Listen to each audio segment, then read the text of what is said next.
Hello guys, back to our channel সৌমির lifestyle. তো guys, আমি অনেকদিন ধরে ভিডিও দিই না, আজকে আবার নতুন করে একটা ভিডিও দিচ্ছি। তোমরা জানো আমি ফটোগ্রাফির কাজ করি, তার জন্য আমি আরেকটি কাজে চলে যাচ্ছি দার্জিলিংয়ে।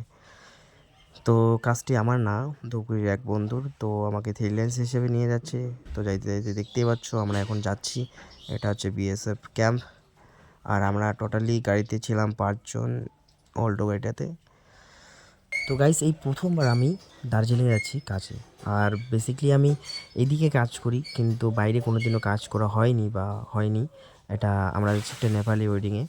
তো যাই হোক, আমাকে কাজটা দেওয়ার জন্য অনেক অনেক ধন্যবাদ। আমাকে পার্সোনালভাবে দেয়নি, আমি ফ্রিল্যান্স হিসেবে যাচ্ছি ফটোগ্রাফার করার জন্য।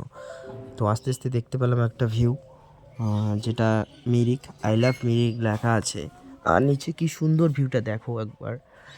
আর সবাই আমরা ফটো তুলতেছি, ভিডিও করতেছি, আর অনেক এনজয় করলাম, সবাই মানে ফটো তুললাম।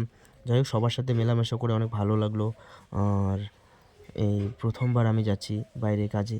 যাই হোক, আমি ভালো করে করার চেষ্টা করব আমার। তারপর দেখতে পাচ্ছ এদিকে কত সুন্দর ভিউ নিচে।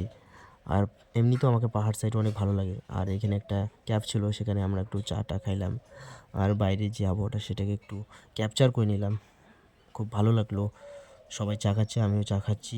এই যে দেখো বন্ধুগুলো, চাটা কেমন হয়েছে ভাই? চাটা হয়েছে মোটামুটি, যতটা আশা করছি ততটা সেরকম না। আচ্ছা আচ্ছা আচ্ছা। বন্ধু এই কেমন হয়েছে চা খান? কাজ জান দিছে বা না জ্বালাইছে? কোন নাকে দিছে 5 লাখ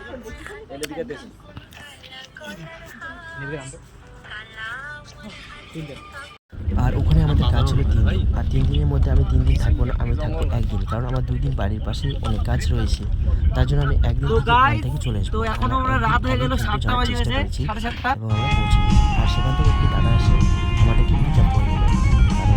তো গাইস, ফাইনালি আমরা মানে ফাইনাল লোকেশনে চলে আসলাম।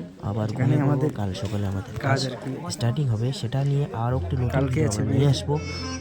দেখতে পাচ্ছ এখন আমরা উপরে আছি। আর এখানকার যে ডেকোরেশন খুব সুন্দর, জায়গাটাও অনেক সুন্দর। আর যেখানকার মানুষগুলো এত ব্যবহার, সেটা আমি তোমাদেরকে বলে বোঝাতে পারবো না। আর কি ঠান্ডা ভাই। এরপরে কি তোমরা দেখো এখানকার চলো একটু ঘুরে আসি। গান নৃত্য।